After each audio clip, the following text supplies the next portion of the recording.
तुम पूछते हो जीवन में इतना दुख क्यों है?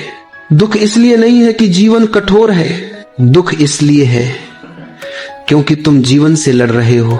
तुम जो है उसे स्वीकार नहीं करते।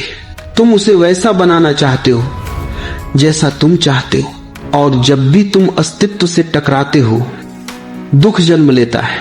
दुख कोई सजा नहीं है, वो एक संकेत है कि तुम प्रवाह के विरुद्ध जा रहे हो।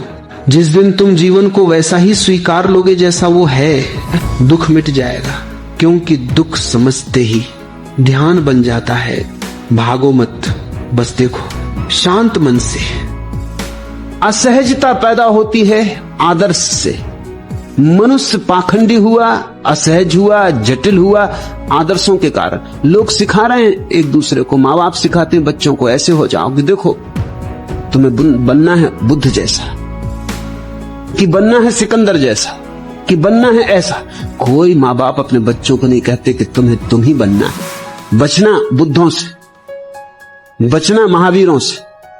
वे हो गए, सुंदर थे, महिमापूर्ण थे, मगर उनसे अगर कोई एक बात सीखनी हो तो यही सीखना कि वे अपनी निजता में जिए, तुम भी अपनी निजता में जीना। आचरण मत करना, अनुकरण मत कर। अनुकरण और आचरण आदमी को झूठा कर देते, क्योंकि द्वंद्व पैदा हो जाए। तुम कुछ हो, कुछ थोपते हो तो दोहरी बात हो जाती। तुम कमजोर हो जाते हो उसी दिन जिस दिन तुम जिम्मेवारी किसी और पर छोड़ते हो। तुम उसी दिन गुलाम हो जाते हो। मालिक वही है जिसने कहा बुरा हूं तो मैं अपने कारण। ये आदमी साफ सुथरा है, इस आदमी की जिंदगी में क्रांति हो सकती है, क्योंकि इसके पास क्रांति की मूल कुंजी है। ये कहता है बुरा हूं तो मैं अपने कारण हूं।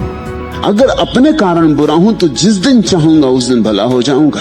वो दरवाजा मैंने अपने हाथ में रखा है, वो कुंजी अपने हाथ में है। मालिकियत की घोषणा कि मैं अपना मालिक हूं। बुरा हूं तो, भला हूं तो, मैं जैसा हूं मैं ही कारणभूत हूं। छोड़ना तुम्हें मृत्यु के लिए भी तैयार करता है, क्योंकि मृत्यु से बड़ा कोई छोड़ना नहीं है। जब मृत्यु आती है तब तुम्हें सब कुछ छोड़ना ही पड़ता है।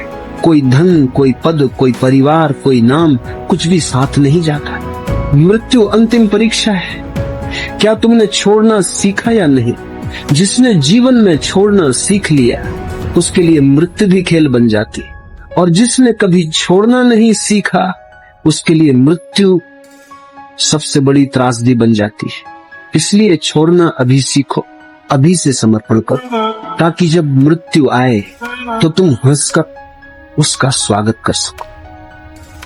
नहीं, तुमने दूसरों के साथ बड़े संबंध बना रखे, बड़े सपने संजो रखे, दूसरों के साथ तुम्हारी बड़ी आशाएं जुड़ी हैं।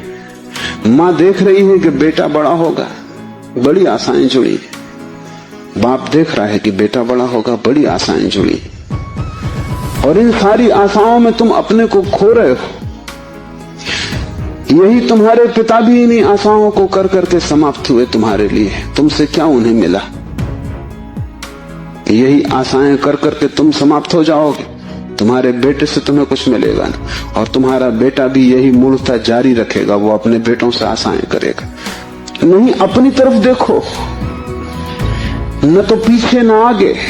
कोई भी तुम्हारा नहीं, कोई बेटा तुम्हें नहीं भर सकेगा, कोई संबंध तुम्हारी आत्मा नहीं बन सकता। तुम्हारे अतिरिक्त तुम्हारा कोई मित्र नहीं है। लेकिन तब बड़ा डर लगता है, क्योंकि लगता है कि तुम अकेले हो गए। फिर कुछ है जो कहते हैं कि परमात्मा ने जो तुम्हारी किस्मत में लिख दिया वही होगा। ये परमात्मा है कोई कि शैतान है जो तुम्हारी किस्मत में ऐसी बातें लिखता है कि तुम्हारी जिंदगी में दुख ही दुख, कि तुम्हारी जिंदगी में पीड़ा ही पीड़ा। इस परमात्मा को कुछ तुम्हें सताने में मजा आता है, लेकिन तुम्हारे महात्माओं की यही धारणा है कि परमात्मा को तुम्हें सताने में मजा आ रहा है। ये परमात्मा क्या वो छोटे बच्चे जो मेंढक को पत्थर मार रहे हैं, कि चींटे की टांग तोड़ रहे हैं, कि तितली के पंख उखाड़ रहे हैं? ये परमात्मा सैडिस्ट है। लोगों हो कि अपना दुख दिखाते हो। दुख कोई दिखाने की बात है? एकांत में बैठ जाओ, रो लो, कोई मना नहीं कर रहा है, रेचन कर लो। जिंदगी सोच बने, साज ना होने पाए, दिल तो टूटे मगर आवाज न होने पाए। आवाज क्या करनी, मगर दिल तो टूटते नहीं और तुम आवाज करते। तुम लोगों को ये बताना चाहते हो कि देखो हम दिल तोड़ के बैठे हैं, अब तो आ जाओ, सहानुभूति दिखाओ, आंसू बहाओ। हमने दिल तक तोड़ दिया, अब और क्या चाहते हो? जरूर मोहल्ले पड़ोस में से कोई न कोई आ जाएगा और सहानुभूति दिखाएगा। या तो वो खुद भी रुग्ण है और या फिर सिर्फ शिष्टाचार बस आया है। लेकिन किसको रस हो सकता है तुम्हारे दुख में, तुम्हारे नासूरों में? किसको सौंदर्य का दर्शन करना है? रोज तो तुम नए जन्मते बच्चों को देखते हो और रोज तो तुम बूढ़ों की अर्थियां उठते देखते हो। कब तुम्हें समझ में आएगा कि जो जन्मा वह मरेगा, जो बना वह मिटेगा? ये बात दो घड़ी की, ये ताश के पत्तों का घर, अभी आया हवा का झोंका और अभी बिखर जाएगा। ये नाव कागज की, चल भी न पाएगी और डूब जाएगी। इसने कभी दूसरा किनारा पाया नहीं।